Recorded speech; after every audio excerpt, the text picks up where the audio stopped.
This is Marie. And Grace. Today we are learning 5.8 symmetry. Symmetry is when one shape becomes exactly like another. Alright, the line of symmetry is when you draw a line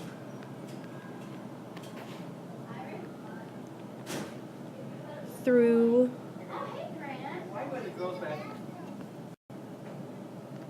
so that two sides are mirror images.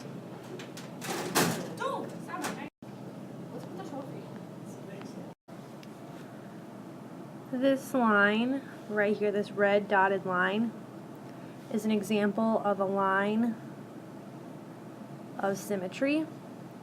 As you can see, this butterfly was cut in half, and what's on the right side is exactly the same as what is on the left side. Okay, what we're going to do right now is we are going to complete each figure.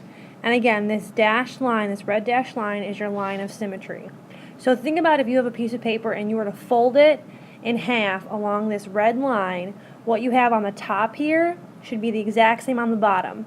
Now tomorrow in class, we're going to use mirrors, they're called a mirror, to help us be more exact. So today in your notes, just do the best that you can. So what I'm going to do is I'm going to do the best that I can using the app that I have to draw this shape so that it would be exactly the same on the top and bottom. And this again would be my line of symmetry. And then I'm going to do the same for B so that you can see that B would make a heart. Alright, the next thing that we need to talk about is rotational symmetry. And that is just if you can rotate the figure around some point so that it coincides with itself.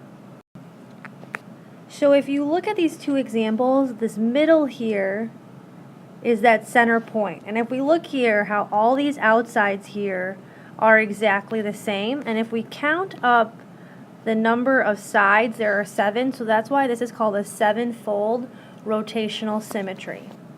This next one, if we look at it, again, this would be your center point. And this is being repeated 6 times around that point.